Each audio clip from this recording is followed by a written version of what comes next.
goodness. Big move Monday. Look out. A way to end the tournament.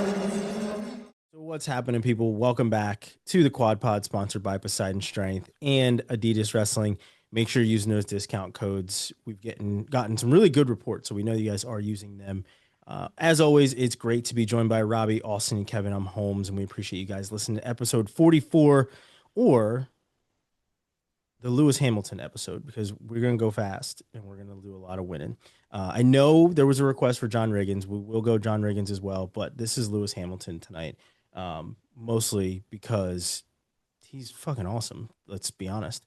And we always go with some of the mainstream sports. Let's go F1, which honestly is more mainstream around the world than anything.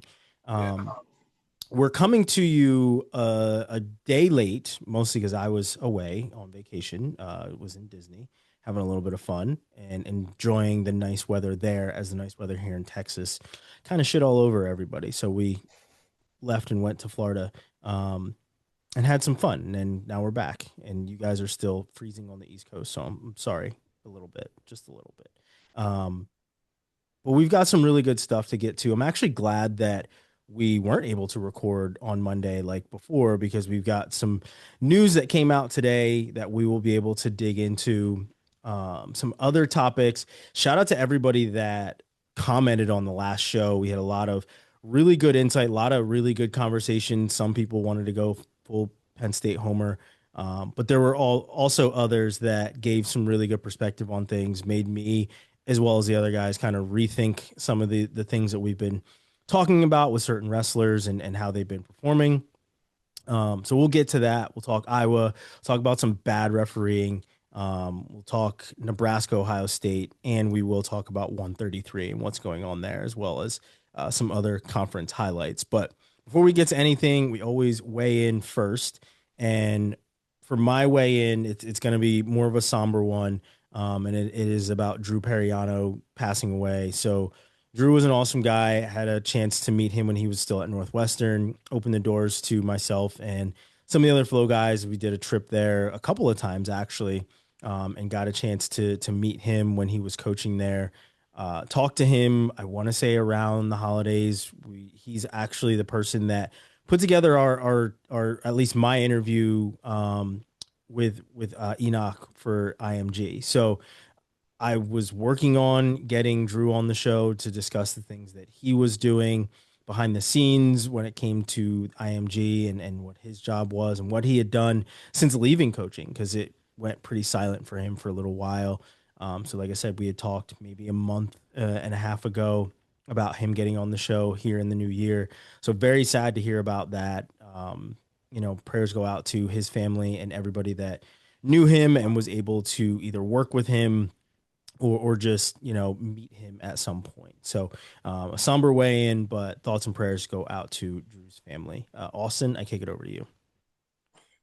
I'll give a shout out. You see, we're all wearing our F&M stuff. I'm wearing the David Lehman Open, which is that F&M host, sponsored by David Lehman. He's actually getting inducted into the EIWA Hall of Fame this year. Mainly just a lot of donations that he's spreading around, mainly to F&M. He helped endow that program with a $5 million donation a couple of years back. So really cool program. As a lot of people know, it's a Division III school, wrestling Division I. They just got cleared for some scholarships 2 years ago now. So they've been working, David versus Goliath is kind of their mantra. They're a tiny school wrestling these giants with very, very minimal support in comparison to some of these big schools. So he was really played a really big part in that. He also donated $1.5 million to help advance development of young American women wrestlers. Again, that was a few years back, so we're starting to see some of that come to fruition now with the rise of success in women's wrestling, and just the numbers are growing staggeringly. Really cool for him to be a part of that. And second shout out is I did the Penn Columbia match on Saturday. Columbia is, I feel like I said every year, they're sneaky good. They beat Princeton on Friday 36-3, and Princeton is a hell of a team, and they kind of whooped them up. And Columbia was down 13-3 at half and ended up winning that match over Penn 23-13. They swept the final 5 weights. So yeah, they're a very good team. So shout out to that program, and they got a brand new staff there. So I think they're just going to keep improving. So shout out Columbia, coaches Pritzloff, Seabass, Jeff Buxton, and Billy Janzer. So really, really cool program there that I feel like doesn't get talked about much, a little under the radar. I think they're going to be doing some big things soon. Yeah. Really quick, just to comment on that. That was I feel like that was a search that happened kind of spur of the moment. And all of a sudden they were like kind of scrambling to figure out who they were going to have to scramble into that coaching staff and to turn things around that quickly is wild. Like, I would say I wouldn't say turn things around, because I think Tonelli did a hell of a job building that program up. But continuing what he did. But even make a leap from where Tonelli had left it to what it is now, I didn't expect it to happen that quickly. Agreed. So in addition, Austin, just shout out to Steve Borgia. You connected with him, got all our addresses over to him, and he got us all these really cool shirts. So appreciate F&M for sending these shirts, and obviously, regardless whether you're going to send shirts or not, we're going to support the programs. We want to see all of these different programs continue to succeed, and whether they're top of the top with Oklahoma State or Penn State or whatever else, or Franklin and Marshall, who obviously, like you said, they're a D3 school competing on that Division I level and continuing to climb and do everything that they're doing. So shout out to those coaches for hooking us up with some gear, but they honestly deserve a shout out for all the things that they do as well. Robbie, on to you. Just a couple shout outs here. I went down to Blacksburg this weekend. Actually hit a double this weekend. It both Stanford duels on their Virginia trip. What finish did you use? It was great. What's that? You said you hit a double. I was just wondering what finish you went with. Back trip. Nice. But just good catching up with the Stanford guys. Ayers and Gray and Hidley and Brucky even talked a little bit, which it's maybe the first time I heard Brucky talk. Him and Frere both had mustaches, so we decided that if the duel ended up being tied, they had to have a mustache off for the criteria. So I'm glad it didn't come to that, because I wouldn't want either of those guys to have to shave them. But no, it was good catching up with those guys. It's always fun to get to talk to them and pick the brains of some really good coaches. So fun catching up with them. Awesome catching up with the tech guys. My actual shout out this week, want to go to Henry Alves, who's the videographer and creative. I don't know what the hell his title is. He's the one who puts all the videos together for Virginia Tech, and he does a phenomenal job. And I think he's probably one of the best in the country, and he's a good dude. It's always good catching up with him as well. But I was just watching a couple of the packages they put together about Sidell and when he got Wrestler of the Week, and just kind of some of the highlights that he got. So shout out to Henry. Yeah, a worthy shout out. That content is good. Really, really good. We'll talk more Sidell a little bit later too. Claunch, on to you. I miss Jordan Burroughs. That was my shout out. I was thinking about it the other day, and I was like, you know what? Really the shout out is also to RAF, because I guess they're getting enough numbers for the Fox Nation app thing to continue to like that's great, right?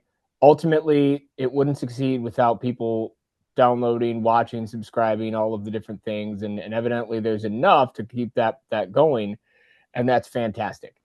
And I was like, all right, we'll see. We got some more matches coming up, and that'll be fun and to look forward to. And then I was like, man, I wonder, it'd be great to watch Jordan wrestle. I wonder what he's doing, and if he's going to continue to compete, or if he has any interest in any of those sorts of events or what have you. And I know he's been doing some coaching at the youth level and has had some success there, but gosh, we were so spoiled for so many years watching Jordan just kick ass. And now I miss it. And that's it. That's the whole thing. Yeah. Shout out to Jordan Burroughs for being good. Shout out to Jordan freaking Burroughs. Yeah. I think I told you guys he was here. He did something with Flo. And I was, I texted him, tried to meet up with him, but he was way too busy. But I think I'll have a good chance of getting him back here. Cooking some things up at my job that hopefully will get him back here. Nice. And into the fine building that I work in. So yeah, worthy shout outs to all the different people in the wrestling community. And now we're going to get back to talking about some wrestling, and at least tangentially, right? So I want to start off by talking about Iowa. And last week's show, last Tuesday show, I should say, we talked about Ferrari, we talked about his style, we talked about, Iowa not being the same Iowa before. But there was some different comments on last week's show about Angelo's style, and this guy was stalling too, and all these different things. I was honestly surprised to see some people, and maybe not surprised because I know Iowa fans are always pretty gung ho about their guys, but I was kind of surprised to see some people defend his style of not as many attacks or shooting once and winning 4-1. And it kind of showed how many bits and pieces of the show people talk about, because we're not clipping things and putting them out on social media. In order for you to get this show, you have to basically watch it in full, click the timestamps below, and go to whatever you want to hear. And in our conversation about Angelo Ferrari, Robbie went down the list of how many matches where he's not scoring takedowns, or, pulling out some of the outliers where he's not wrestling top competition. And that's where he's really firing off shots. But the debate about Iowa that I think we may have all had kind of offline was like, has the Iowa style changed where you're not getting the Metcalf style anymore, where he's going to hand fight you, just wear you out, attack, try and score points. There's the intimidation factor. There's all the different things that Gilman used to do when he was wearing black and yellow. I know he's now throwing "we are" out on Twitter, but he was a Hawkeye before he was anything. And it was just a different rough style of wrestling, even down to how Spencer used to wrestle when he was in the Iowa lineup. Just tough, just firing off shots, scoring points. And you're not seeing that with Angelo Ferrari.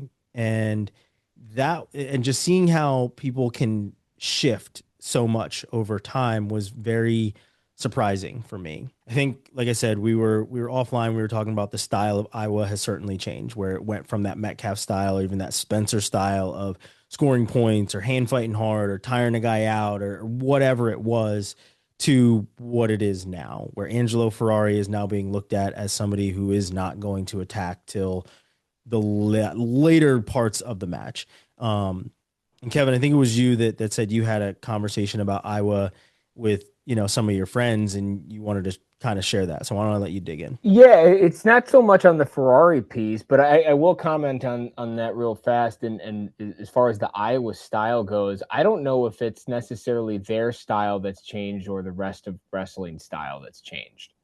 Because I mean, I can point to whether it's Nelson Brands or Patrick Kennedy or Marinelli or some of these guys, where the style is consistently punish the other guy until you break them, right?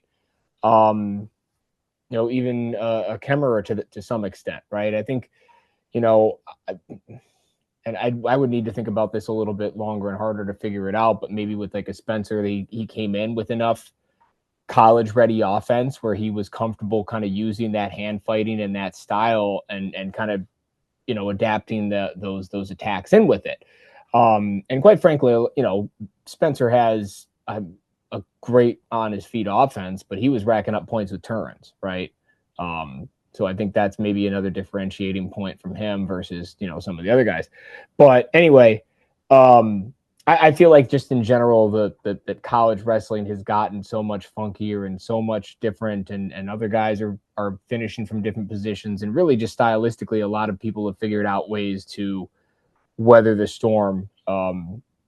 That maybe a Brent Metcalf wouldn't, like, people weren't prepared for. And maybe that has a lot to do with the video. I don't know. But the conversation I was having over the weekend was essentially around who. It was more brands focused, right? And it was like, are they losing it? Is it, it was kind of a prisoner of the moment conversation, right? They lose Bassett, and therefore they lose, Miller and the other Bassett potentially, right? So 3 big recruits that all leave. And that's a big conversation around Iowa. If we're going back another couple years, you've got, they bring in a couple transfers, including trying to get Ferrari in there. And all of a sudden guys are like, I'm not sticking around for this shit. And then they transfer many of them to South Dakota State. Right. But it was an exodus from the program, from some guys who had been very, very loyal, a Zach Glazier, a Kobe Seabrick, those sorts of guys. And my buddy's argument was essentially like, look, independent of like some of this more recent stuff, like who has done better against Penn State in the last 10 years? Nobody. Not one team. And it's like, that is a really damn good point, actually. They've beaten them the most in duels. They've actually been the only other team to win a national title. What was it? 2015 that Ohio State did it, but and Iowa technically was favored to win in the COVID year, and then they won the next year, right? So, and has had some dual wins here and there in the time frame, but like really, they've been the most consistent threat in that time frame. And you'd occasionally get the Arizona State year, and you'd occasionally get another Ohio State team that was really good. But as far as like consistently in their face, trying to bring them down, and then Michigan had that year, right? But for the most part, Iowa's been right there battling with them. So I wanted to put that out there as more of a just, I don't want to be prisoner of the moment guy. I don't want to be prisoner of the moment podcast. I think that, because Bo Bassett isn't going there, are they going to completely crumble and fall into oblivion and just be this terrible team? No, they're going to be fine. They're Iowa. They've still got a great, deep coaching staff. They still have complete backing from the athletic department. They're building new facilities, aren't they still, right? Like they're going to be just There's fine. no windows. No, who needs them, especially because you don't want people looking in. but no, I think they're going to be good. They're going to be fine. I was like, all right, I should share this because I do feel there's probably some disconnect maybe. And this happens with coaches, right? It happens with coaches in every sport where eventually it's like, I'm not connecting with these guys the same way I used to. It's not, the message isn't getting there in the same way.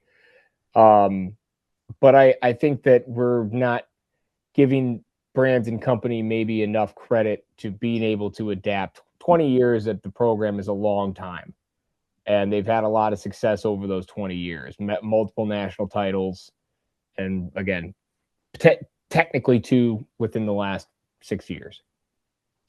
I think the argument though is more centered on, are they adjusting? Are they making the positive growth that they need to be successful in our current environment, right? Not necessarily that, oh, they're not good. Nobody's saying that, right? They're not. I think my question with them comes down to, are they making the adjustments to close that gap? And it feels very much like no. If it feels more like we're going to stay with our style and we're going to plow through that, and that's how we're going to roll. And if it works, great. If not, then we'll keep doing it anyway.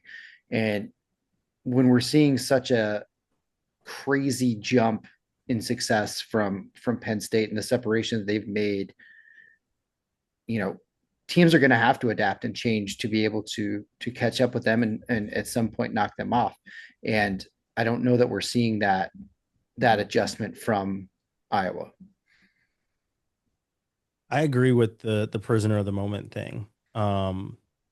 Because, if you look at Twitter and you see people talking about who can replace brands, like, and the wildest thing that I had seen was somebody saying that they wanted to go back to Claunch's shout out, that they wanted Burroughs, and an Iowa fan said, he'll never be a Hawkeye. He'll never be a Hawk. Like, or something along the lines of like, it has to be a Hawk. It has to be like, it can't be somebody outside, essentially outside of the nest for pun intended.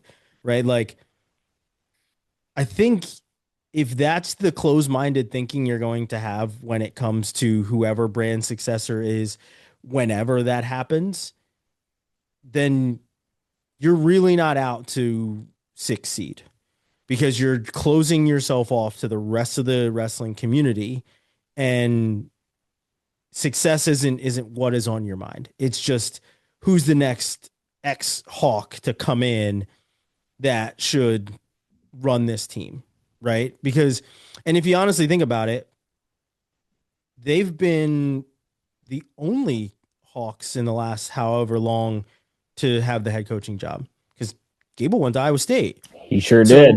Like, I don't understand what that thinking is. You've literally only had Terry and Tom there as Hawks. That's it. Zaleski So, was a like, Hawk, and he won a couple national titles, but then who's it that? faded away. Jim Zaleski. Yes. But like they're trying to replace this whatever with somebody who has to be, and it's just like, that's just stupid. But like, Claunch, to your point, being a prisoner of the moment is honestly really dumb, because you are looking at a Penn State team that is breaking record after record after record. Obviously, you know, it's dumb to keep count and be like, yeah, they've now broken this and they've now broken that. Like, just give us a summary at the end of the year of everything that they've done. But you also can't look at Iowa and be like, they won one match against Penn State, when if you watched us, we told you that there was a very good potential that they would win between 0 and 2 matches. And that was it. I don't think many people expected them to do that, to win more than 2 matches. So like, you're absolutely right with being prisoner of the moment. I think one other thing too to point out, right? Like, they have been very willing to go use the transfer portal. They've been willing to invest into what's going on. It has not had consistently great results. Yeah. But you'd rather see them trying to figure out how to make that process work than not adapt to it at all. But I would argue they're not adapting to that, though. I mean, look, the best success they've had with the transfer portal is Caliendo. Oh yeah. And you can argue that Caliendo is very much an Iowa style wrestler. The people they haven't had success with are the people who don't fit the mold of, you know, that Iowa style. And you see a bigger drop off with them, like a Teamer.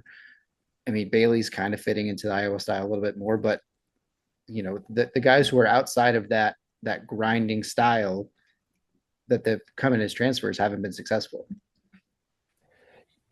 Maybe coming off the heels of stalling out in overtime is not great for this, but Jordan Williams in general, I feel like, was more defensive at Oklahoma State than he has been at Iowa this year.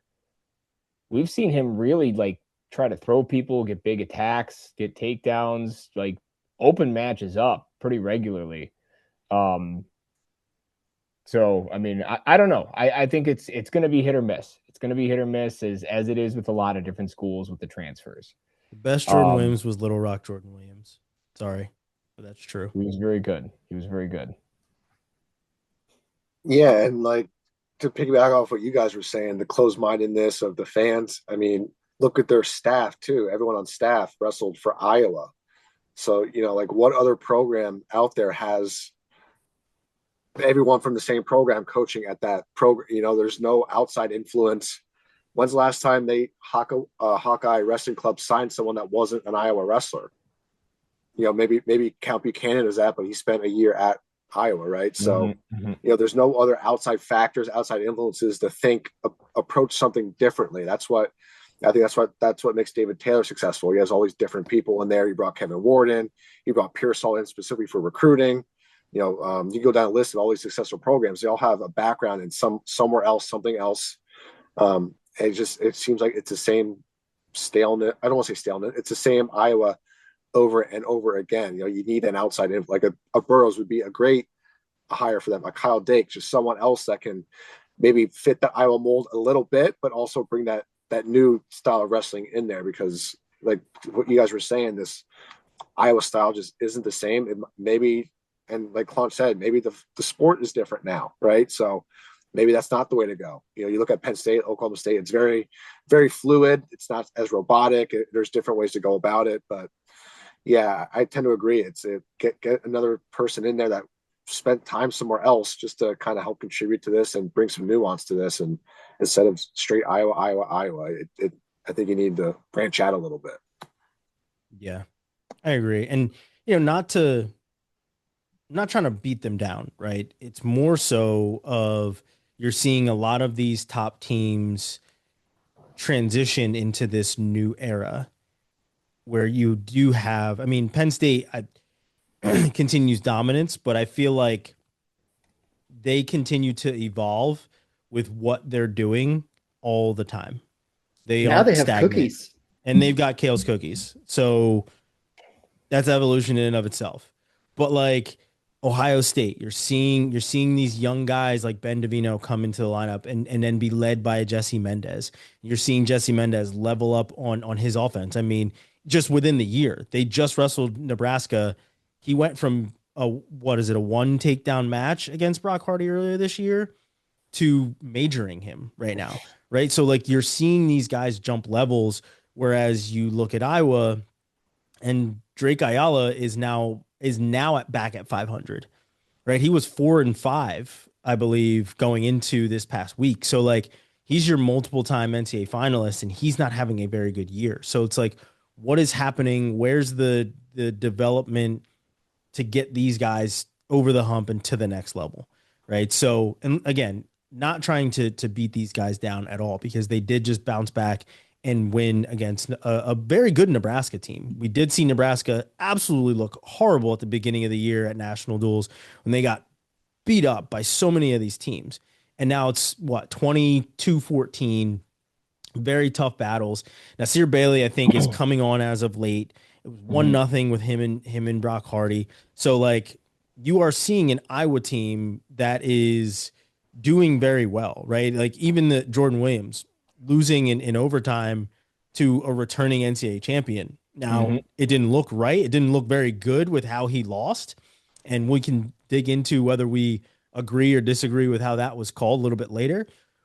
But for him to be in that match after what we saw from both Nasir Bailey and Jordan Williams at the beginning of the year, still a little on shaky ground. So, like, again, not trying to beat up Iowa, but we feel, at least I feel like, the attacks and the old Iowa style is kind of gone, and there's a new style that's there. And it's not a lot of these guys are looking to score points outside of Caliendo, who is putting up double digits just about against just about everybody. But let's dig into this Nebraska match, and let's go right to that 157 match. And Claunch, I think I saw you on Twitter saying that you didn't agree with the call. What were your thoughts on the end of 157? I hated that call. And I've a lot of people had commented on it. Somebody had said something to the point like, "You don't know wrestling, bro." Yeah, fucking, I don't know shit about it, dude. First time watching.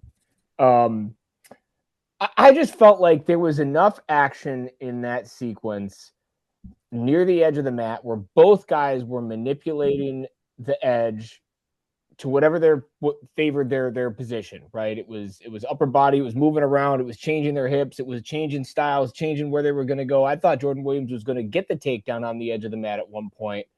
And then, it comes back in, big crazy scramble, lots of action. He didn't make it look good, but I hate the fact that the visuals are a part of it, and I will concede that it did not look good. I think it's also worth pointing out there, you know what else doesn't look good?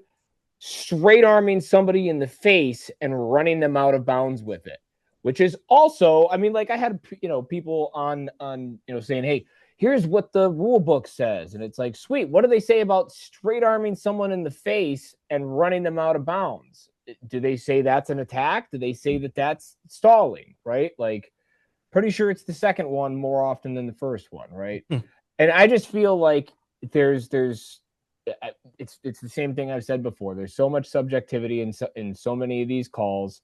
I don't agree that necessarily would have been called a stalling in the first period. I think a lot of referees would have just said, "Hey, action. That was good. Both guys were working there at different points to get it done. Let's put them back in the center." And I do get the visuals are a part of it. That's if you're gonna make that call, at least you can lean on the visual piece of it, because Williams should have gotten up and made it look like he was trying to fight back inbounds. I do agree there. Yeah. Robbie? At least if he's doing that, the stiff arm to the face looks worse. Anyway, sorry. So I just rewatched it to make sure that my thought process was correct. And I think Claunch, that last bit, kind of nailed it. If Bailey would have got off his knee, that wouldn't have got called. Williams. Right. Williams. Or, sorry, yeah. If Williams would have got off his knee, that wouldn't have got called. And was that an offensive move to push his head? No, but I don't know. I've said it since our first episode this season. There's no consistency in what stalling is or isn't. Nobody has a fucking clue what's going to be called at any given time by any given official. And that official is one who tends to like to put himself in the middle of matches. So that's a whole other issue. But until we have any sort of consistency with knowing what to expect for stalling, we're going to have these same conversations over and over again where, I don't know, who the fuck knows what it is, because nobody knows what stalling is. It's this weird, I don't know, there's so much gray area, and nobody can give a good answer except for something that involves a count. And even then, did he fully extend my hand on the 5 count? Like, it's very frustrating that we cannot seem to figure out how to have any sort of consistency in this area that has major impact on a lot of matches. Austin? One other quick point, because that was an awesome scramble. An awesome scramble between both those guys trying to figure out how to score points in that position in overtime of a highly contested match. And I think both very slippery too. I think, and Austin, you're a great person to ask this to, because you wrestled Division I level. Is it plausible, one might say, that after such a hard-fought match where you're battling right there and you're on the edge of the mat, you either A, forget that you were called for stalling earlier in the match, or B, in that moment, don't care. You're just want like, to get a breather. I hope they bring us back to the middle.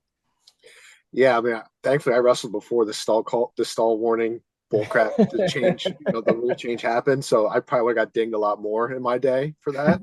But yeah, I agree with you. It's like there's a lot going on, and especially these ticky tack calls that go either way. It's probably pretty easy to forget if you were called. Like, oh, we both backed out of bounds in the first period. Did I get a call? Or was that action? There's a lot going through your head. I mean, yeah, these high level guys, they should probably know. Or coaches should always be reminding them, like, hey, you have a warning, make sure you're circling in, whatever. But the thing I took away from it was the slipperiness of, if it was the mat, Williams's knee obviously had effect on that sequence, right? If Taylor's just stiff arming him, walking him out of bounds on a non-slippery mat, start of the match, that's not going to happen, right? Mm-hmm. Just without the friction. I didn't like the call of it either, just because like the ref should know, hey, this mat's slippery. He can't really defend himself that well. Could he have circled in before that? Sure. But I just didn't like the optics of, like, it was like the Jaden Cox and was it David Taylor match, or you just like, it's super slippery. Like, what can you do? I think the ref got involved, shouldn't have. Maybe say, hey, that's an action. Can we wipe this mat up? Can we do something to get back to wrestling? Because like you said, great scramble, almost a takedown for kind of both guys there. I would have loved to see more of it, but stall call kind of ruined that for everybody. I think it was disappointing. Like, you got to know the circumstances, wipe up that mat, do something with that. I think that was a bad call. And that's the frustrating part for me, is that we just had a solid 25-second, 30-second scramble of both guys in positive positions, trying to score, nearly scoring. Nobody was playing the edge. Nobody was trying to use that boundary as an escape. And the only reason there was any separation there is because they kind of rolled out of a weird position, and that's when they broke. And yeah, he probably should have circled back in, but you just had a 30-second scramble and you're 8.5 minutes into the match now. Like, understandably, you might want to catch your breath for a second. And yes, stalling should be black and white, right? That's kind of what we're saying. But is that stalling? That becomes the question. And that's why it needs to be black and white, because in this case, they called stalling, but 90% of the time it wouldn't be called stalling. So I don't know. I keep coming back to the same thing. And it just pisses me off every time. So I'm going to stop talking. I agree that stalling should be black and white completely. There should be a way. Also, it don't matter if you're black or white. This is true.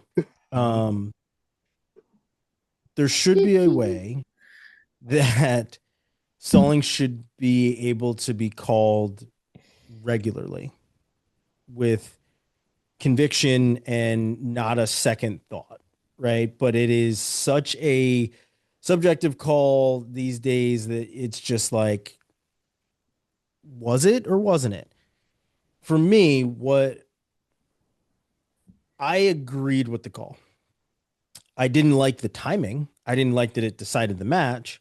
But if this happens in the second period, I'm like, yeah, stalling. And I think that, to go back to Claunch's prisoner of the moment statement, I feel like a lot of us are prisoners of the moment of when the stall call happened, of whether or not we agree or disagree with it. If you just take this clip, because honestly, I just saw that clip before watching the whole match. I watched that clip on Twitter and was like, oh, I got to go see the rest of the match. Like, this whole sequence was dope. Both these guys going at it. They end up on the edge of the mat. And the difference for me is that one guy got up, Antrell Taylor got up afterwards and walked towards the middle of the mat. Jordan Williams turned his ass to the outside and puts his knees off the white line and like turned as to say, I'm not getting up. You have to come this way. So the only other way that they were going to engage was the way that they were able to engage in that sequence, was if Antrell Taylor walked over to the edge of the mat and pushed him out. He wasn't going to take a shot because we've seen what a guy on a knee defensively looks like. So he wasn't going to take a shot. He wasn't going to jump over him. He wasn't going to put himself in bad position of potentially losing the match. So he was the aggressor in this situation, and he pushed him out of bounds, and Jordan Williams slid further out of bounds. But he positioned himself that way. When like I said, I watched only this clip and this clip only before seeing the rest of the match. And the way he turns is to say, you're coming over here to me. I'm not circling back in. I need a break after that sequence. So for me, I'm like, well, yeah, he's like when I saw him turn before they engaged, I was like, yeah, that's stalling right there. He stays on a knee. He doesn't come up to his feet, and he turns so that he's facing the out of bounds even more than what he was. And his knees go past the white line, whereas they were not past the white line when that sequence finished and when he got back up.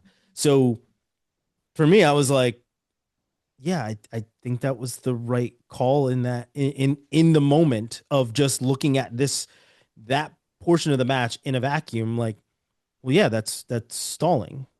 Well, but prisoner of the moment, part of the reason I wanted to watch it was because I loved that sequence and I wanted them to do it again. Yeah. But then they couldn't because the match was over. Yeah, and that's what I'm saying is like we're more worried about when that happened because it ended the match, and not the fact that if this happens in the first period, the second period, or even if that's the first stall warning, you're like, yeah, I get it. But because it decided the match, it makes everybody mad. But it's like he could have stopped that from happening. Jordan Williams could have stopped that from happening by getting up and walking back towards the center. However, he stayed on all fours and he turned so that if there was another piece of action that came from Antrell Taylor, it was going to end up out of bounds. So I understand why the stall warning was called. Now, on the other side of that, they could have called double stalling because of how the rule actually is now. If pushing somebody out of bounds, we can call stalling. They call double stalling in that situation. The double stalling. I would have been fine with it too. That would have been amazing. That would have been fine the with it most too. angel thing possible.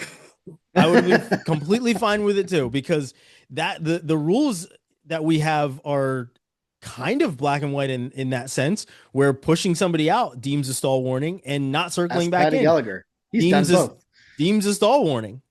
So it happens, and we've seen it happen. So if there was a double stall warning there, I'm fine with that too. But I completely understand why there was a stall warning on Jordan Williams, because he positioned himself to not get scored on and to make sure that the action went out of bounds no matter what happened, by staying on all fours and not getting up and engaging in the rest of the wrestling that could have taken place before being pushed out of bounds. So I don't like when it happened. I think it sucks that it happened, but it happened because the wrestler didn't engage like we want him to. We can't yell at Angelo Ferrari and say, you're not attacking from your knees. But then we look at this sequence in the 10 to 15 seconds that it happened and when it happened and say, oh, that's a shitty stall warning.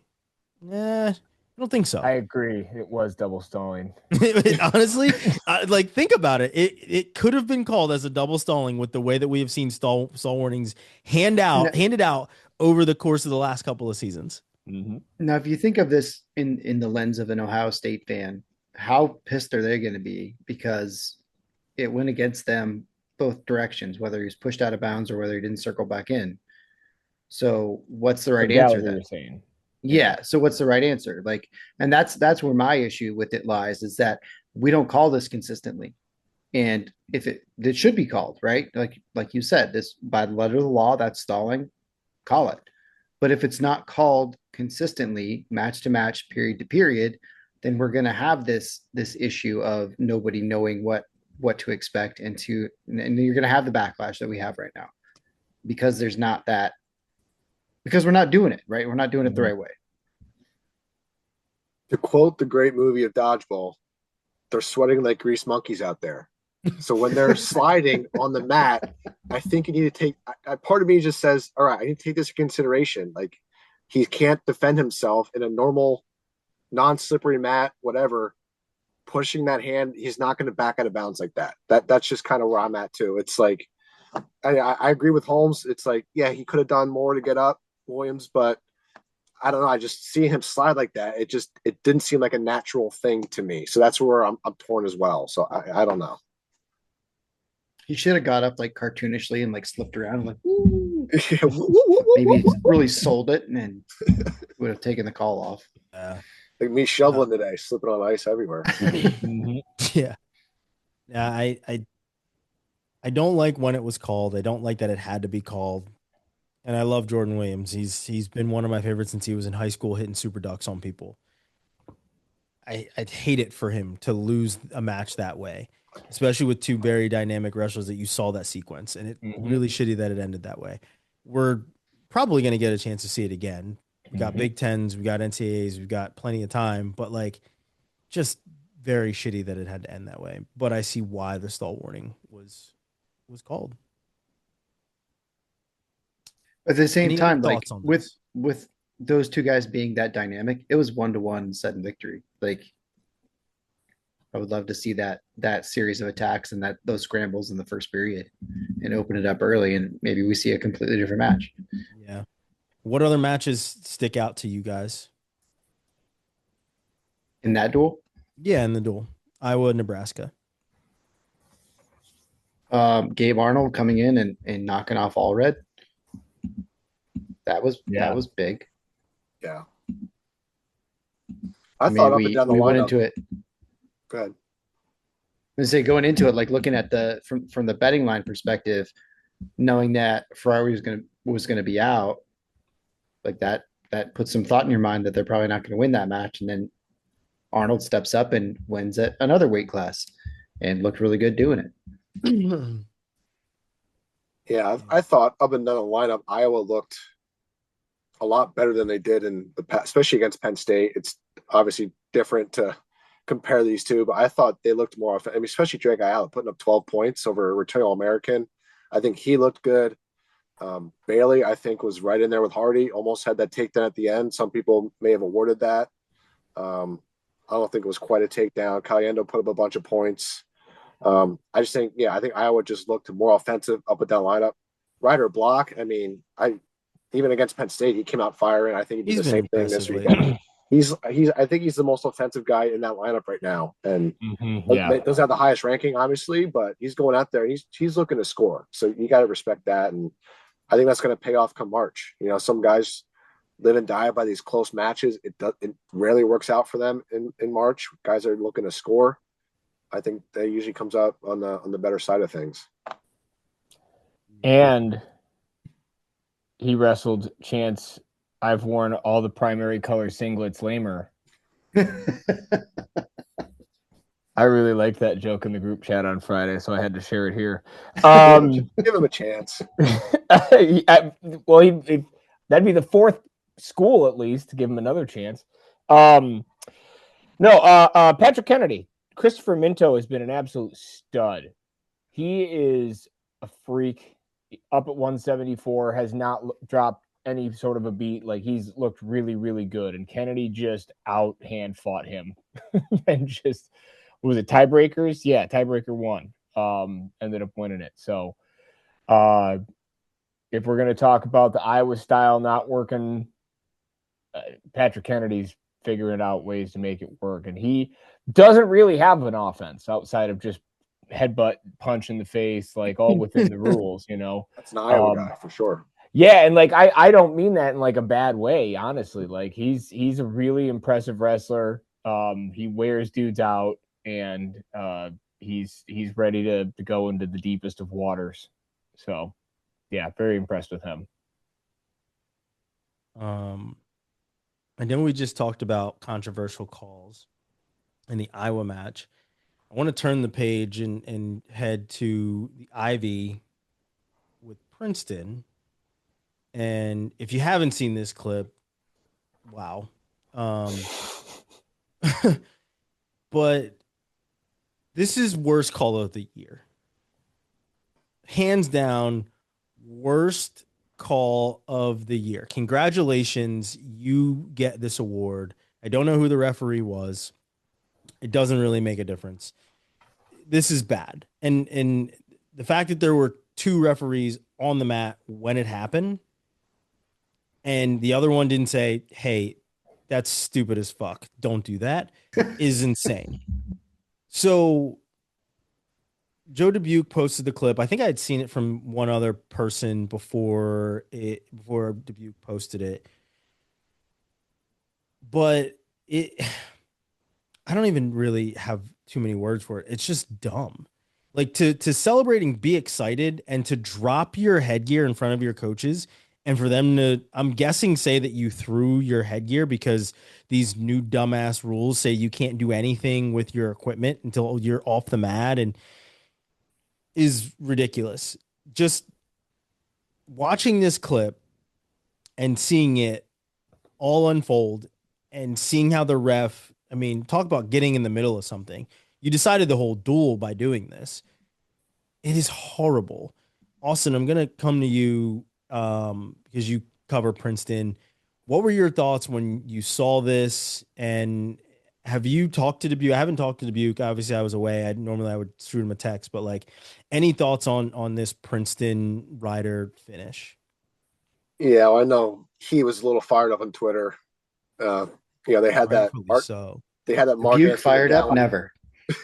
They had the Mark Anthony McGowan call kind of go against them a week ago. So I think there's a bad karma following them or something is what he was saying. But yeah, to decide the match like that, I mean, it's clear as day. He's not slamming it down. He accidentally drops it because he's celebrating with his arms, and that shit happens. I mean, that's really stupid to call it like that. I think it's a bad call. Shouldn't happen. And then, of course, Coach Ayers comes in the replies and said, well, technically that's the rule and it should be changed. It's stupid. Like, yeah, coach, we get it. It's just calling it is the issue, you know? So I think a lot of coaches and even fans, for what it matters, are like, they're voicing their opinion, say, hey, this is a stupid rule. I guess we get it. Like, you can't take your helmet off on the football field. Same concept, I guess, but dudes do it all the time. they do it all the time and they don't get flagged. I agree. It's like, if it's a slam, obvious slam, okay, call it. But in the midst of a celebration, you drop it. Like, come on, let the guy have his moment. It's stupid. It needs to get changed. Yeah, in football you can't taunt, but you can get an interception and then make a human pyramid in the end zone and have someone take a picture of you. Like, Yep. You know, it's just it's well, and I know, Robbie, this has been pointed out on Twitter as well. To me, another non-headgear toss, but a more egregious version of this would be the Vincent Robinson taking his headgear off, setting it down to then make fun of the North Carolina bench, or to signal towards the North Carolina bench. So the difference there, I mean, that should have been called unsportsmanlike because it should have been.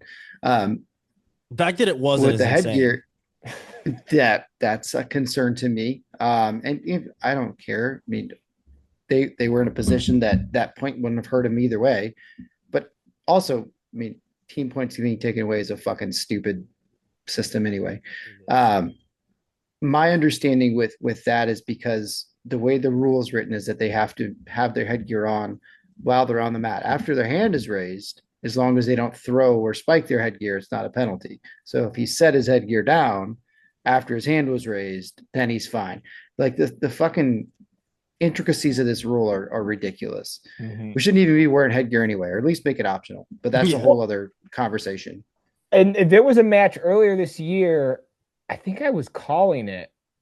I think it was against Virginia, and Cam Catcherbone gets a pin and throws his headgear and nothing.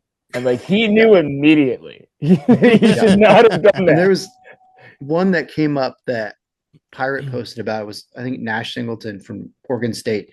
In the middle of a match, his headgear broke, caught them and threw it off to the side and got dinged for it. Like, you should have just let it fall. Mm-hmm. And then the ref would have done the same exact thing because they were in the middle of a move. Like, it's just silly. Silly. And then another one happened. It was Braxton Amos. I don't remember who he was wrestling, but the guy's headgear broke, and Amos's finger kind of got caught in it. So he took the guy's headgear and threw it, but it wasn't his headgear. So they didn't lose a point. He threw his opponent's headgear, and that's okay. Maybe that's the secret. You can't take him down with headgear, but you can pull it off and throw it. Yeah. Problem solved. You can take somebody down with the headgear. See Dayton Fix, Nick Suriano. The wild thing, and I have the clip playing while we're talking about it in front of me. The wildest thing about it is that he drops it, and you feel like Dubuque kind of sensed it because he picks the headgear up. And I take back everything that I said about this assistant referee, where he should have said, this is the dumbest fucking thing that you could ever do, because he takes the headgear from Dubuque. For what reason? Because he dropped it, and you know that this is where it's leading to. Just so stupid. It is so stupid. At no point was there malicious intent for him to be throwing his headgear or anything else like that. He didn't throw it. He drops it at the feet of his coaches. His coaches literally pick it up. The other ref decides, I'm going to take this from Dubuque. And the head ref is taking away a point. It's dumb, guys. It is really dumb. I don't like the rule. I don't like how you're deciding matches with it now.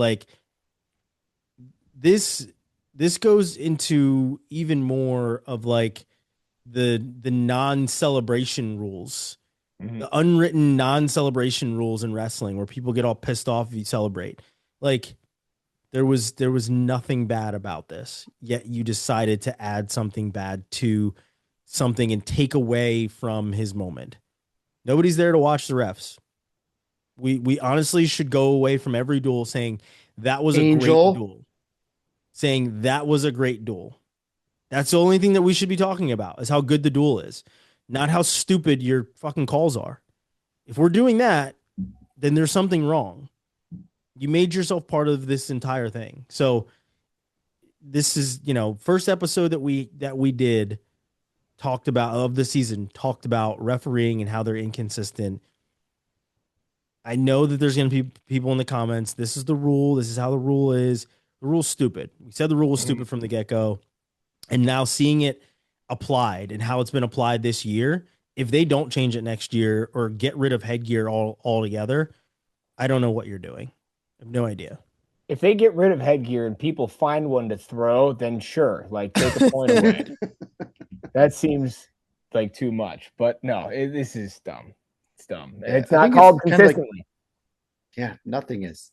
I think it's like helmets. Like if you take it off on the field, fine. If you take it off and slap somebody in the face with it, that's an issue, right? Or if you're slamming it on the ground and have your pieces fly everywhere, that's a problem. But just taking it off and holding it, who's that hurting? Correct me if I'm wrong, but last year when Strickenberger emptied the clip into Spratley, did that not lose a team point? Not one. Maybe guys should just start doing that. And, I mean, taunting is apparently okay. Yeah. Yeah. That was egregious taunting. Strickenberger, just fine. Yeah. Vincent Robinson, just fine. Yeah. Taunting is apparently okay. Not in the NFL, though. He can't. Yeah. Not test the limits of that this weekend. You can't look at people when you get a first down. If you're listening, guys, let's test the limits of that. I want the most ridiculous taunting celebrations this weekend as possible. Give me all the celebrations. We'll see what happens. Just do whatever John Morant's doing. Just shoot a bazooka next time and throw a keep grenade. Your headgear on, though.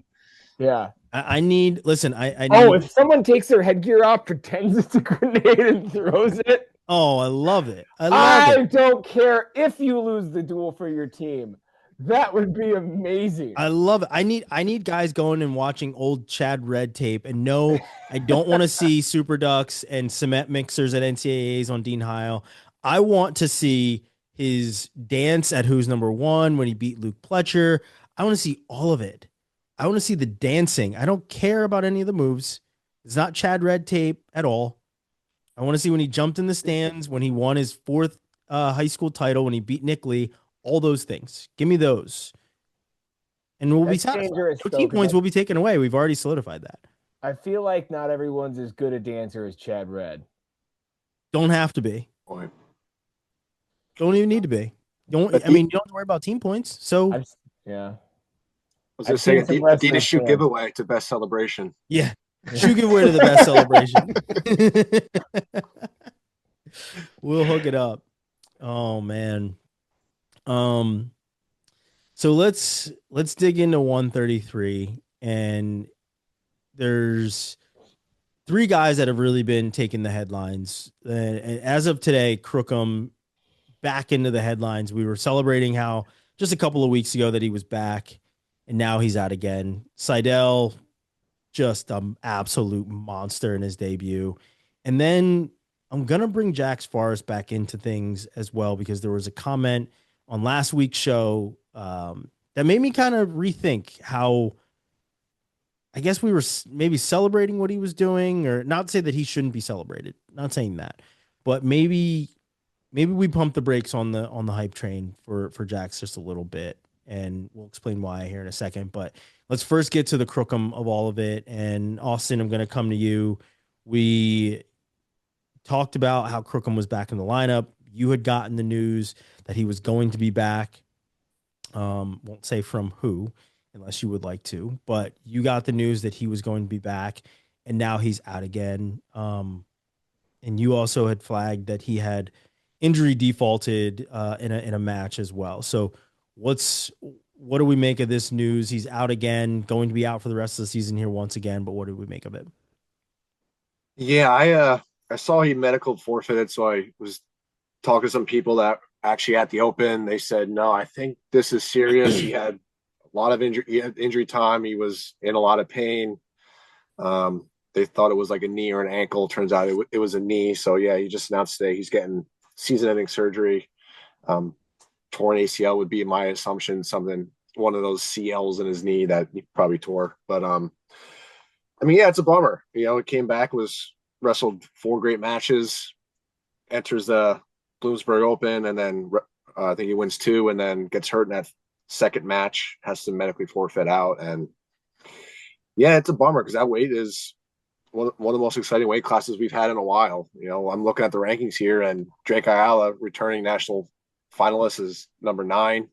Zan Fugit, All-American last year, 11. And you got Jax Forest, who's the new shiny thing, that number 12. And all the way down at Earl from Intermat has Dylan Shulver at 27, who was an All-American 2 years ago, right? So Yep. just the depth of this weight class is unreal, and he was just kind of in the mix to be one of those top guys. And yeah, it's a shame he's out. Everyone had high hopes for him, and especially that Lehigh team, between Seymour, him, Stanich, Brignola at 33, Rosinski at 57, or Brignola 65, Rosinski 57, Taylor at heavyweight. They were in the hunt for a trophy. They could have been top 3, top 4, even a top 5 team if all those guys performed well. And obviously having Crookham out is going to deplete that a bunch, but we'll see what happens. And he says he'll be back. It's going to be a long recovery for a knee injury. I mean, you guys know that, but yeah, it's a bummer because he was kind of banged up this year, which is why he rested second half. It definitely sucks, especially coming from the EIWA, where kind of need all the Americans we can get right now. Ever since Ivy's left, there's been a little bit of a hole to fill, but he was kind of on that train to make a name for himself and be on the top of that podium for the EIWA. And it's a bummer. That's all I can really say right now. Yeah. The question that I had, and I could be completely misunderstanding this, but the way that eligibility works with those types of teams, like in the EIWA, like Lehigh and Cornell's obviously in the Ivy now, but like those types of teams, they do eligibility differently. It is not the same as your Iowas, where you can get a medical, you can redshirt, you can do all of these things. They can defer eligibility is what it's considered. So my question is, does he end up leaving leaving Lehigh to finish his career, right? Because he can't potentially finish with the eligibility that, like, the way the eligibility rules are for Lehigh. So that was my question. I could, like I said, I could be completely misunderstanding all of these things. And the reason that I have that understanding is, my nephew played football at nearby Lafayette, another Patriot League school, has a couple of years of eligibility left, but can't finish at Lafayette because of how their eligibility works, and has to end up leaving. And now he's playing in South Dakota. So like, that's my understanding of how that works. Obviously this isn't Patriot League, it's the EIWA, but like, it's still under that same style and umbrella. So that's why I was thinking that way of him potentially having to leave in order to finish his career. Yeah, I think there is. I'm not exactly sure. I don't want to misspeak. I'll have to look into that. But there is something like that where it's not quite Ivy League strict, but it is similar to that. Like you mentioned, there's a certain amount of semesters, certain amount of years that they can do in the Patriot League. Exactly like you said, too. They're not allowed to redshirt. It's deferring a year. So even the verbiage I have to use when I do write-ups and stuff working for the IWA is different for some of the Patriot League teams. But yeah, so I think that is a concern. He's a born and raised Lehigh Valley guy. Lehigh was always his choice. I'm not sure where else he would go after that, but with NIL and transfer portal stuff, I'm sure there'll be a lot of bidders out to get him if they can get him for a year and try and keep him healthy. But that's years down the line yet. We'll see what happens if he gets a medical redshirt this year, and then he should have 3 more years left if he does, which is he'll be reaching about 24, 25, maybe 26 at the end of his career, which is not uncommon these days, but it's getting up there. Mm-hmm. Yeah. Robbie, Claunch, anything on the Crookham news?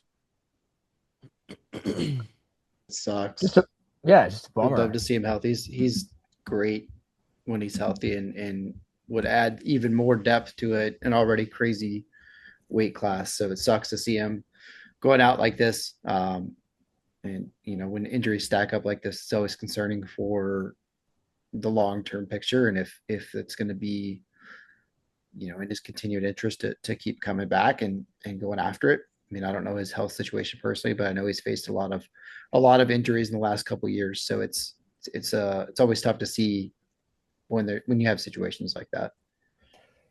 Was it Dustin Schlater for Minnesota won a national title as a freshman, and then it was just injury after injury and things like that. That, I mean, Brent Metcalf came in too. I'm not saying he was going to walk in and walk away with all the national titles from that point, but he was never the same again, and that's just the sad reality of the sport. Is sometimes you can have somebody who's got all the ability in the world and even have the mental piece of it, like where they need to have it, right? Because that's one part that all these best of the best guys have to have the right, attitude and approach. And sometimes the body just completely lets them down. Cade Brock, another guy who had everything, it looked like, as far as what you'd need to be effective, and just knees made of paper mache. So that's a bummer. Yeah, especially Cookham's style too. The way he defends shots, his knees are going ways that they're not supposed to, and he's very limber and flexible that way. Which I'm not sure how he got hurt. I'm not going to say that's how he did, but we should blame him.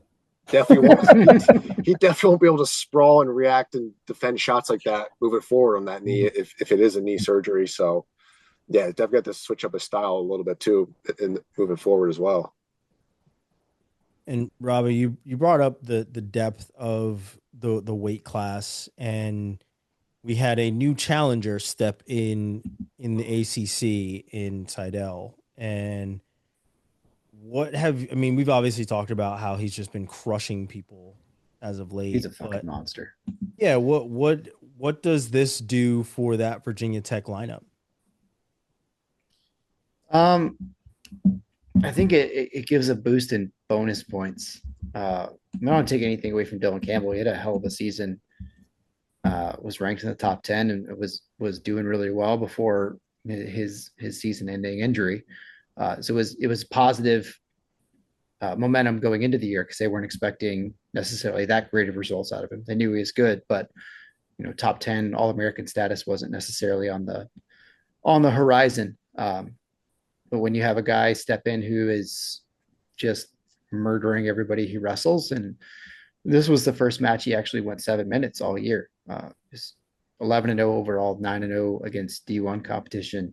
And this was his first 7-minute match. It's been tech falls and pins every other match. And he was certainly going after the tech fall against an All-American, a returning All-American in Tyler Knox. And he's fucking good. And he's scary. And he looks like he's 12, which makes it even harder because he probably whooped my ass, and he's much smaller and looks like he's 12. So but super impressed. They were telling me kind of all along how much growth he had made in the summer and how good he was looking.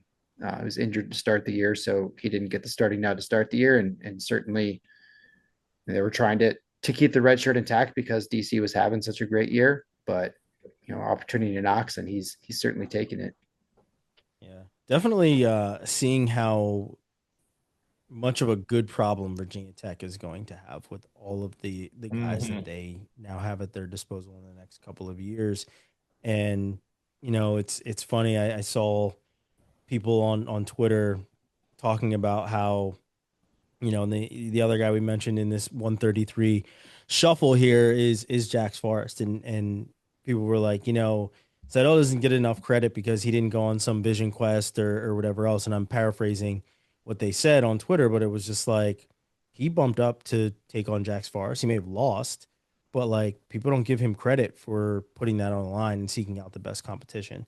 And now you're basically seeing that rough road he created for himself, like, panning out very nicely, but you're also seeing the ability for Virginia Tech to recruit good guys and to develop them pretty early in their careers.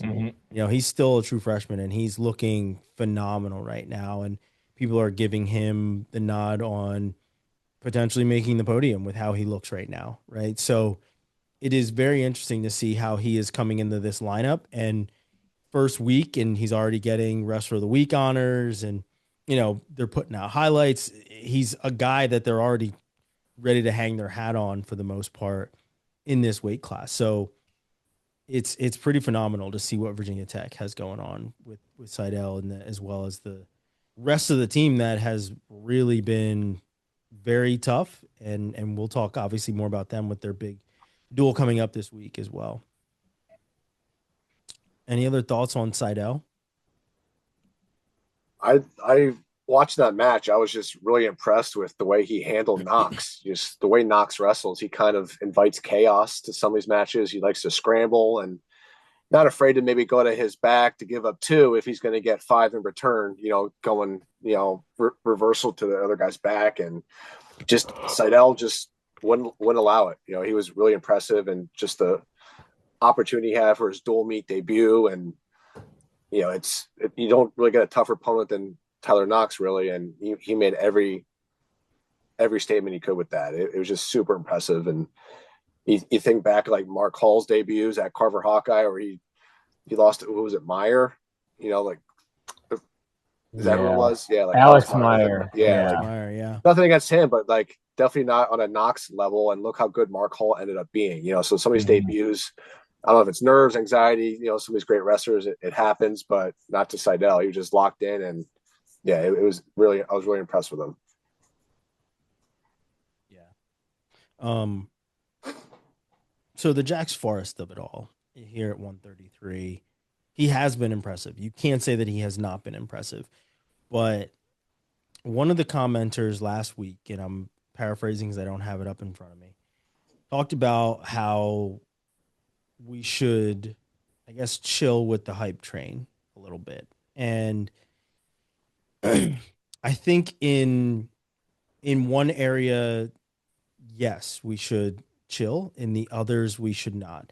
So the things that Jax Forest is doing at a young age are impressive, whether he's a high schooler or a true freshman, as he should be right now.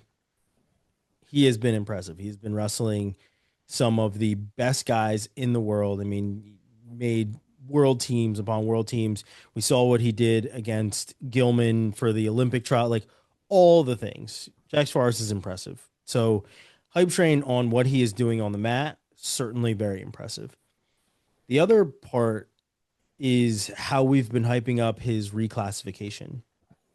And as impressive as it is to say this kid was wrestling high school a month ago, now he's making his debut at Gallagher EIWA and pinning his opponent in 49 seconds at Bedlam.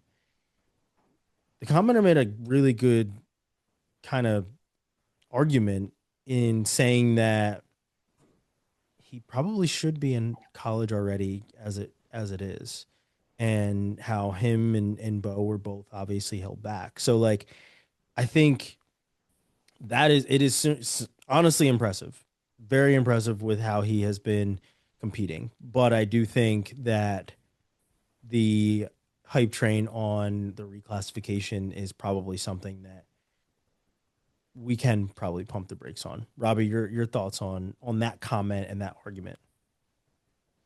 I mean, I don't know. It's kind of a weird statement. I don't think the hype necessarily is related to his age, rather that we know what kind of prospect he is.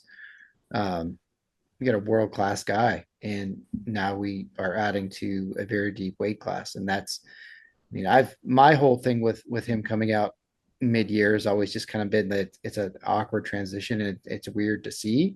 And we haven't seen it before. So that's why we're watching it, because it's an anomaly. It's not what we're used to. But we've known for many years that he's going to be a fantastic prospect, and he's going to do big things in college. So we're just adding even more depth to a good weight. So I don't know if what that has to do with the hype train. I don't think I've had much of a hype train for him. I think I've been pretty straightforward about my thoughts with him. You're just not a hater, Robbie. Yeah. I'll add that to the list. Penn State, Iowa, Oklahoma State. Anybody else we need to add? Probably hate Virginia Tech deep down. Mm-hmm. Isaac Trouble, not a fan. Our final episode will be the Dave Chappelle Haters Ball. Is Chappelle show. Hate. Yeah. Oh, I would love that. I think, yeah, like you said, Robbie, like just the whole, he's one of the top prospects we've had in a long time. And this is a different thing that we don't see all that often, which lends to more conversations around it. He's wrestled well since he's gotten here, right? Like he's, what we thought he was going to be has looked very similar to what he's going to be too. Also, his name is Jax Forest. That's a cool fucking name. Those are like Mortal Kombat characters. Like if his name was Brad Thompson, I probably wouldn't talk as much about him. No, I don't know. He's really good, man. He's really good, and he's another one of those young guys on a really young Oklahoma State team that we're gonna get to watch for a lot of years. So it's worth commenting on, I think.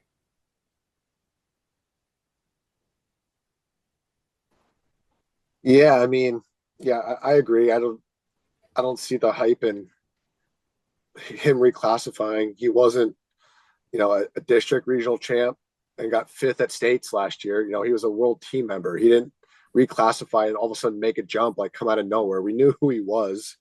Yeah, I don't understand the argument either.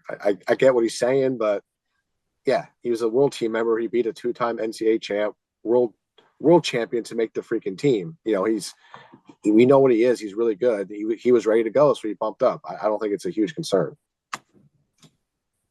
I mean, I agree. I think the way that the comment was structured of like, hey, let's not hype up somebody who probably should be a college freshman right now. When it came to him reclassifying, was like, yeah, you're right in that regard.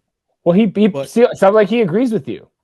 But yes, but I think like the hype train on what he's doing and how impressive he has been since being on the mat it should not slow down whatsoever. But I was just like, yeah, I get it. Yeah, we've mentioned it a number of times. I've mentioned it a number of times. I shouldn't say we. I have mentioned it a number of times, mostly because of how much I had seen it covering other sports. But like, he's been really, really good, guys. Like he's been punishing people coming straight out of high school and into a college lineup where let's call it what it is. Oklahoma State was not looking the best with an NCAA champ there in Richie Figs, which completely different story for a different day of like what is happening with Richie Figs and why he doesn't look the way he does. Which was another comment that was on a show previously too. But like Jax is very impressive and that should be celebrated in and of itself. I feel like, again, maybe it was me mentioning it too much that spurned this comment of that brought this comment into the atmosphere of like, hey, let's pump the brakes on him reclassifying. But the fact that he has been impressive, you can't take anything away from that. You just certainly can. There are currently 5 undefeated wrestlers at 133 pounds, and 4 of them are freshmen. Very impressive. Ben DeVino, Marcus Blaze, Aaron Seidel, Jax Forest. Realistically, we should be talking much more about Ben DeVino and Marcus Blaze. Should be. Like those, that's going to be awesome when those two battle. Ben DeVino is like 17-0. He's got a bunch of matches. And consider too, we've got Kyler Larkin in there as well, 14-1, also a freshman. Yeah. Yeah. The depth is incredible. And we have the short king.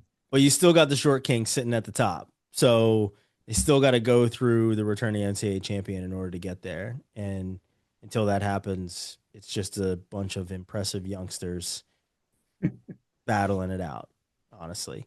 And final thing for me for Jax, I'm looking at his wrestle stat here. In 2024, he beat Jet Strickenberger, who was a round of 12 at 125. And he beat Luke Stanich, All-American that year. And Jax was doing this as high school, I think sophomore that year. So he's right. Again, he's always been the guy. He's always been really good. So it's not a surprise that he reclassified here and is all of a sudden good. Yeah. But he should have been a junior that year, though. Really, It's true. Yeah, I mean that's huge advantage. Made a difference. Huge advantage. Yeah. No, regardless, Jax Forest is impressive, but maybe people are just tired of hearing about how like the age thing and he's reclassifying and this, that, whatever. Maybe. Sure. I'll give you that. That I agree with. Maybe we've talked about it a little bit too much. But let's turn the page. I know normally we'll kind of hit what's going on, or at least what went on in our conferences, but we've been talking for a while. So I think we should get to the week ahead and what's coming up this weekend. Starting in the EIWA, Austin, what do you have this weekend? What's the headline on the EIWA website after this week for you? After this weekend, let me pull up the schedule here as a reminder. I know Lehigh and Army wrestle. That'll be a really good one. I believe that's at Lehigh on February 1st. Yep. That would be good. Lehigh wrestles Morgan State. That's next week. F&M Drexel. Oh, Morgan State. They're out in the West Coast taking on Cal Baptist and Cal Poly. So nice little trip for them. Bucknell has Lock Haven. And then Hofstra F&M, Hofstra Drexel this weekend as well. So yeah, not a ton going on in the EIWA, but yeah, I think Lehigh Army is probably match of the weekend for them. And with Crookham being out, I think that's going to be a tight match. Army just beat a tough Bucknell team. I think it was 6 matches to 4. A lot of bonus points there. So, you know, That was a good duel. it was a fun duel. Army, I love watching them wrestle. They're wrestling hard. No matter who they wrestle, they're going to get 7 full minutes.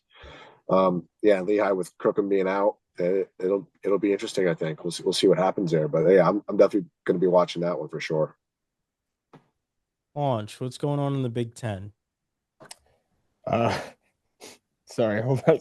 Oh, I'm in this group chat and randomly like there's like 30 dudes in it, and there's like a group of 10 of them that are just getting hammered tonight. And no reason. Maybe school starts late. A bunch of them are teachers. They're all professionals. They're all like adults who have like shit to do tomorrow. And I'm watching these chats pop up and I'm like, what is going on? Anyway, the Big Ten snow day tomorrow. yeah. It's not. That's the crazy. Today was a snow day. So, I'm like, I don't understand. Tomorrow's a sick. Let them live their lives. Hey, more power to them, man. All right, Big Ten's gonna be awesome. We've got Nebraska and Penn State.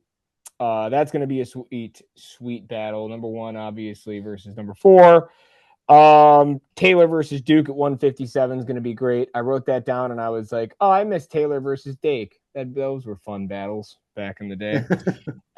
Christopher Minto and Levi Haynes. I mentioned Minto earlier. Really, really, really impressive dude. Haynes has obviously been on a tear this year and remains the favorite to win it all. But if you're going to throw a monkey wrench in there, a long, lanky, strong guy like Minto could be that guy. All Red versus Welsh should be good. Welsh, notoriously stalling nonstop for 6-7 minutes. No, he's got a good tight style. He hits some ankle picks every once in a while since making the transfer to Penn State. I did notice that.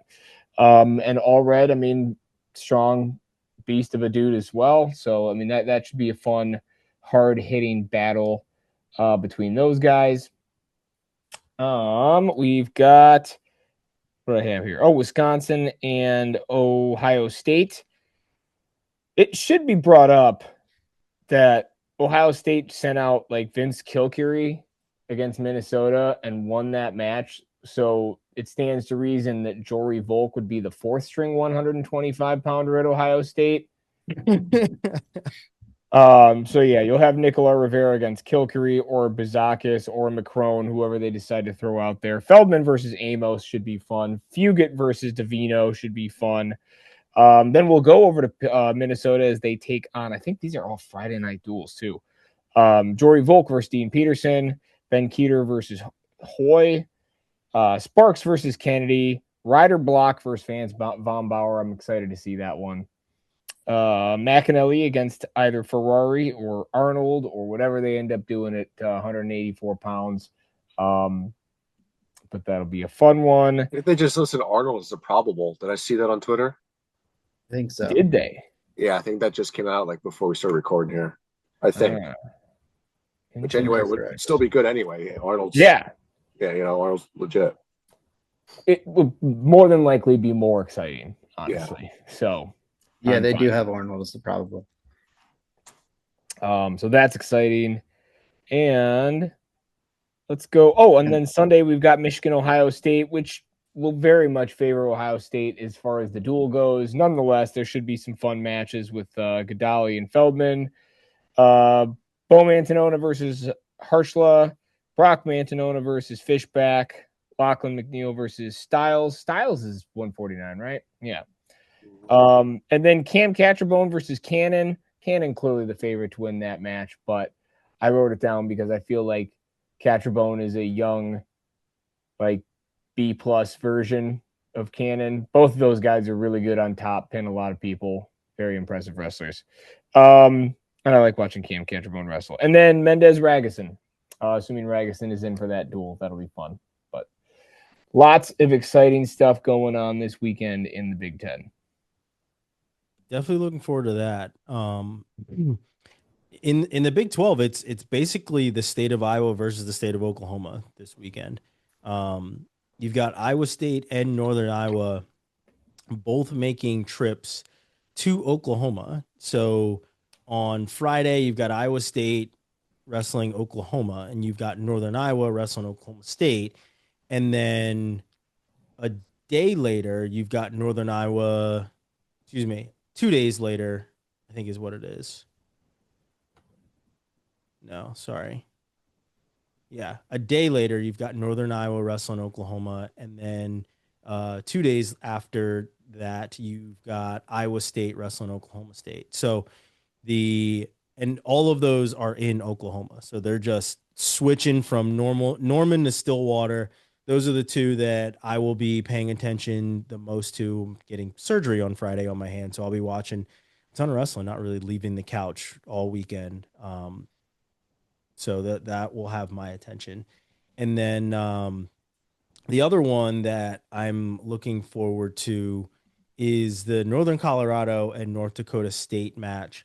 Northern Colorado obviously still kind of in the building blocks with new coach and everything else. And then Obi in North Dakota State has a really good guy in Witt at 125 and continuing to build on him and what he brings to the team as well. So, that I'm also looking forward to. But it is the state of Iowa versus the state of Oklahoma this weekend in the Big 12 that will have most of my attention. And then on to the ACC with Robbie. I kept you for last mostly because this is a very, very big one happening in the ACC. That's a fun week in the ACC. Before I hit that, George Mason and Ryder should be a fun duel this weekend as well. They should. I did have that one written down. And I have some fun matchups in there. NIU and Lockhaven too, for that matter. Yeah, agreed. All right, so 3 duels in the ACC this weekend. Stanford is off this weekend after their double in Virginia last week. Virginia at Duke on Sunday. Couple decent matchups there. Winton Dankinsdale and Rouse at 49 should be good. Hamilton, Nick Hamilton, Aiden Wallace at 74 is probably the match of the duel. UVA's looked good. They did not have a strong performance against Stanford this weekend, so they should look to rebound against Duke there. And then a sneaky good duel of the week is Pittsburgh at North Carolina. Some fun matchups there, especially in the middle of the lineup. 41 should be good. Santaniello or Priest against Simcox, who's looked really, really good, who beat Ryan Jax last week. Cade Brown, Knight Askew should be decent. Dylan Evans, Lair Root will be a really good match. And then Chase Kranitz and Jake Daly should be a pretty good matchup as well. Kranitz has been wrestling really well because Daly has been great all season as a true freshman, so that should be a fun one. Other note for North Carolina is that they announced this week that Nolan Neves, their heavyweight, is out for the season with an injury, so I'm not sure what they're going to do there. They do have a freshman on redshirt, Jacob Levy, and the other match, when they went out to Nebraska, they wrestled one of their backup 97s against Ferrari. So they may do that as well. I'm not sure what their plan is with that. But the biggest match of the weekend, the rivalry duel, what the ACC dual title has come down to for the last several years. Virginia Tech heading down to Raleigh, face North Carolina State. Every matchup is important in this duel. There's not a lot of toss-ups. They're all pretty strong head-to-head matchups, starting at 25 with the returning national champion against the guy who's won the last 3 matches against him, Vince Robinson, Eddie Ventresca. Eddie Ventresca is 3-0 against Vince Robinson. Every match has been 4-1, 2 of them in sudden victory, 1 in regular time. Robinson has not necessarily looked himself. He looked good last weekend against Terrakina, but he's been kind of hit and miss. Lost to Provo 2 weeks ago, and just, I don't know, he's kind of tricky. He's so fast and able to get to angles, but I think that gets negated a lot by Ventresca's speed. So it's a really fun match to watch. That match always delivers. 33 Sidell and Zach Redding. 41 Tom Crook and Ryan Jack. Ryan Jack has kind of came into the season as an All-American favorite and has a couple losses this year, so he's going to look to rebound against Crook. 49 is a great matchup. Colin Guy and Coy Bisgins. It's a top 10 matchup there. The toss-up matches are really the next couple. 57 is Ethan Miller and either Luca Felix or Brogan Tucker, since Arrington's out for the season. 65 is Mac Church and Will Denny. Will Denny has looked fantastic. Beat Hefner last weekend. And then DeSante Singleton, you got Aline Singleton there, Jaden Bullock, Kate, Elaine Bullock, Sasso, Brofield could be a good match, and then Trumbull and Mullen. So I mean, it's on paper it's a fucking fantastic matchup, and I don't know. My wife hasn't given me a permission yet, but I think I might sneak down to Raleigh for that one. I haven't worked all week because we have snow, so. Well, I haven't taught all week because we have snow. I've been working my ass off, but I might sneak down to Raleigh for that one. Yeah. Before we completely missed too, Isaac Trumbull coming to the defense of Ryan Jack on Twitter. Phenomenal. Yeah. Just absolutely phenomenal. Absolutely. Yeah. People talking shit on Ryan Jack. Somebody's saying, it was even a Pack fan that was saying that he's been disappointing. It's tough. It's Leighton. He's a good guy. Does a lot of stuff for NC State. Covers him really well, and wasn't being like super critical of him, but just saying, hasn't lived up to what the expectations are this year. He's had a couple bad losses, and he's not wrong. But Trumbull's point was coming in with, you're attacking somebody, a student athlete on social media, and 6 years is a grind on the body and the mind, and maybe be some more supportive of him and send some positive vibes instead of being negative. Mm-hmm. And I think Isaac's been really vocal for the program this year. He also was working to get a lot more publicity for the rivalry duel against UNC last week, and has been vocal in his leadership. So it's nice to see him kind of stepping into that role. Yeah. Always good when the leaders step up and become a little bit more vocal. Nonetheless, this weekend shaping up to be a very good weekend of wrestling. Looking forward to honestly being lazy and recovering from surgery and just watching a ton of wrestling as I'm doing nothing else but that. So make sure that everybody is tuning into these really, really awesome dual meets. There's going to be some great matchups coming, and you got to support these programs, even the smaller programs. Again, shout out to F&M for sending us the shirts each one of us is wearing this week. It works out obviously. I'm still wearing mine. It's just cold here. It's just cold in Virginia. And Claunch, it works obviously very good for you because it's a little Honolulu blue style for the man in Michigan. But no, appreciate that. Appreciate you guys watching the Quad Pod, and real quick on that, using all of our discount codes as well. And Robbie, what do you got? ACC Friday Night Duel start this week for whatever fucking reason. They started halfway through the duel season this year. But the Virginia Tech NC State duel is on ACC Network. Rock and Sean will be down there. So it's on regular TV for those of you who did not have ACC Network Extra. Nice. Before I forget too, I wanted to make sure, and my apologies, Austin, I was trying to figure out what the hell was going on in the group chat that spurred this action tonight. But yeah, the Arizona State Cornell duel will have Larkin and. I was just going to mention that. Yeah. Oh my God, that match is going to be awesome. Saturday, 3 p.m. Yeah. I hope they start at 165, end it with Shapiro and Larkin, just because it's going to be a lot of unorthodox, funky wrestling. You don't know what you're going to get. It's gonna be good. Yeah, you're not going to get dudes dropping to their knees and not doing shit. I promise you that. That's for damn sure. Yeah. Tons of fun coming up on this week's slate. Thanks for reminding us of that one coming up. Shapiro hasn't really had the easiest welcome back. I mean, his first match back was against Cannon Webster, like just not easy whatsoever. So, good to have him back in the lineup, but they have kind of a murderer's row waiting for him as he makes his return. But as I said, we appreciate you guys watching, listening, commenting, subscribing to the Quad Pod. Make sure you are using the discount codes of our sponsors, Adidas Wrestling and Poseidon Strength. We gave you all of it in one, can't really say tight package tonight, because we were kind of all over the place, but it was all in good fun, mostly because we were a day late. So we gave you the recap, we gave you the preview here on a Wednesday, and we will see you guys next Tuesday. Peace.